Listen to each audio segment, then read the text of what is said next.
یا فوت ہو گئے تھے یا نیم بے ہوشی کے عالم میں ہاسپٹل پہنچانے پڑے. تو جعلی دوائیوں سے اگر ہم 5-7% قیمت زیادہ دے کے اپنے آپ کو محفوظ کر لیں تو میرا حال قیمت میٹر نہیں کرتی. جی شاہ صاحب. جی ارشد علی صاحب. جی بات تو آپ کی بالکل صحیح ہے. اب دیکھیں اگر آپ تھوڑا ریشو دیکھیں, اگر سپوز میں کہہ رہا ہوں کہ جی اگر 1 کروڑ روپے کا بجٹ ہے, وہی بجٹ میں 50% میں ان کو وہاں سے بچت بھی کر سکتا ہوں. اصل ہے کیا جی, یہ پمفلٹ چھاپ رہے ہیں, یہ سڑکوں پہ جا رہے ہیں, یہ ڈیزل میں ڈال کے اسپرے کر رہے ہیں جس سے اسموک پیدا ہو رہا ہے, لوگوں کو مزید بیماریاں ہو رہی ہیں. اب اس پنڈی کے اندر 8 اس وقت ہلاکتیں ہوئی ہیں, اس کا کون ذمہ دار ہے؟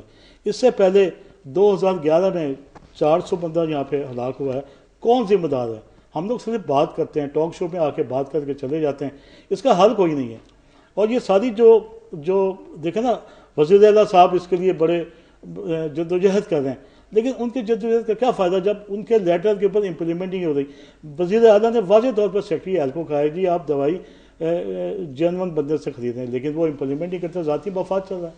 ٹی ایم ایس کے اندر سیکٹری لوکل گورنمنٹ مطلب آنریبل بندے ہیں, انہوں نے ٹی ایم ایس کے اندر ہدایت جاری کری ہے, ابھی ریسنٹلی کری ہے, اس کے بعد امپلیمنٹ نہیں ہوتا. ذاتی مفاد, جہاں پر ذاتی مفاد ہوں گے وہاں پہ آپ کی صحت بھی اچھی نہیں ہوگی, اور میرا خیال ہے کہ کوئی اس میں کامیابی آپ ٹارگٹ بھی اچیو نہیں کر سکتے. سمیع اللہ خان برقی صاحب, آپ کی طرف آؤں گی. آپ مجھے یہ بتائیں کہ ان کا یہ دعویٰ تھا کہ سی ایم کی طرف سے, بلکہ انہوں نے پیپرز بھی دیے ہیں جو ان پیپرز میرے پاس موجود ہیں, سی ایم کی طرف سے اور سی ایم اور ہائی کورٹ اور آڈٹ جنرل آف پاکستان کی طرف سے واضح آرڈرز دیے گئے ہیں اس میں کہ ڈیلٹا میتھرین جو ہے وہ ڈائریکٹ مینوفیکچرر سے خریدی جائے, نہ کہ کسی ڈیلر سے, تاکہ جعلی ادویات جو ہیں ان سے ہونے والے انسانی جان اور مال کے بھی نقصان سے بچا جا سکے. تو میرا سوال یہ ہے کہ اسے اب امپلیمنٹ ہونے میں ایسی کیا دقت پیش آ رہی ہے کہ آپ اس کو امپلیمنٹ نہیں کر رہے؟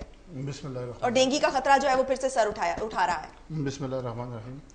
عظمیٰ بالکل بات آپ کی وجہ ہے, جس طرح ارشد صاحب نے بات کی ہے کہ سی ایم صاحب اس کے لیے ہر طرح سے کوششیں کر رہے ہیں. اگر آپ پچھلی ڈینگی کا سسٹم دیکھیں, اگر جب ڈینگی شروع ہوا تھا تو اس وقت کے حالات کیا تھے اور حکومت نے اس پہ کس طرح کا کنٹرول کیا, کوئی بھی مطلب سارے آپشنز, سارے مطلب جتنے بھی وسائل تھے نا, ان سب کو باکار لا کے مطلب اس پہ قابو پانے کی کوشش کی. یہاں پہ یہ ٹیکنیکل بات ہے میری, مطلب اگر یہاں پہ کوئی ایسی چیز ہے جہاں پہ حکومت, لیکن اس میں کہیں پہ حکومت کی بدنیتی یا حکومت کی یا سی ایم کی وہاں پہ صاحب کی طرف سے یہ لیٹرز ایشو کیے گئے ہیں, لیکن آگے امپلیمنٹ کیوں نہیں کیا جا رہا؟ اس میں بات یہ ہے کہ اگر وہاں پہ کسی جگہ پہ کوئی ایسی کوتاہی ہو رہی ہے تو بالکل اس پہ حکومت ایکشن بھی لے گی, اور ایکشن لینا بھی چاہیے. اور اس میں کسی بھی جو بھی اس میں انوالو ہو, جو بھی اس میں مطلب ذمہ دار ہو, اس کے خلاف بالکل ایکشن بھی ہونا چاہیے. تو مجھے اس کی ڈیٹیل کا پتہ نہیں ہے, میرے علم میں نہیں ہے, تو میں اس پہ پورا ورکنگ کر کے آ جاتا, پورے ڈیٹیل لے کے آ جاتا کہ اس میں کیا ہے کیسا ہے.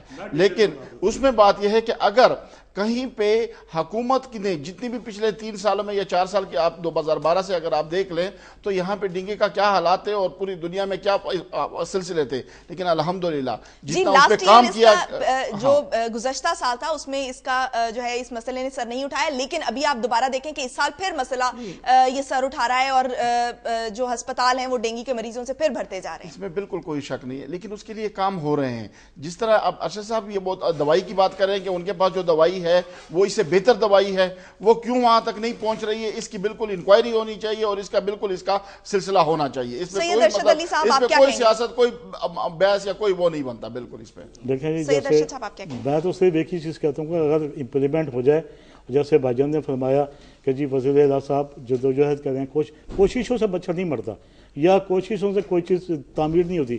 میں صبح کہوں گی میں نے بلڈنگ بنانی ہے, میں نے بلڈنگ بنانی ہے اور صبح بلڈنگ تیار ہو جائے, ایسا نہیں ہوتا جب تک آپ اس کے اوپر پوری تحقیقات نہیں کریں کہ کون بندہ کھا رہا ہے. جب ایک ہائی کورٹ کا فیصلہ ہے, ایک WHO نے ریکمینڈ کر دی اور منسٹر آف ہیلتھ نے ریکمینڈ کر دی کہ یہ دوائی آپ نے لینی ہے, لوکل گورنمنٹ نے واضح ہدایت جاری کر دی کہ دوائی بینیفیکٹ سے لیں اور کسی سے نہیں لیں, اس سے فنڈ کا ضائع ہے. وہ خود اپنے لیٹر میں لکھ رہے ہیں کہ جی اس کا فنڈ میں ضائع ہے اور اس کا رزلٹ بھی کوئی نہیں ہے, لہٰذا ڈائریکٹ ہم مینوفیکچر سے لیں. لیکن آفرین ہے, یہ لیٹر 2006 کا گیا ہوا, بھائی کہتے ہیں جی اس کے اوپر کام ہو رہا ہے, یہی کام ہو رہا ہے کہ جی آپ لیٹر کو ردی میں ڈال دیتے ہیں, کوئی کام نہیں ہو رہا. سیکٹری ہیلتھ کا شعبہ ہی نہیں ہے, یہ سارا شعبہ ہے ٹی ایم اے کا, گاڑیاں ان کے پاس ہیں,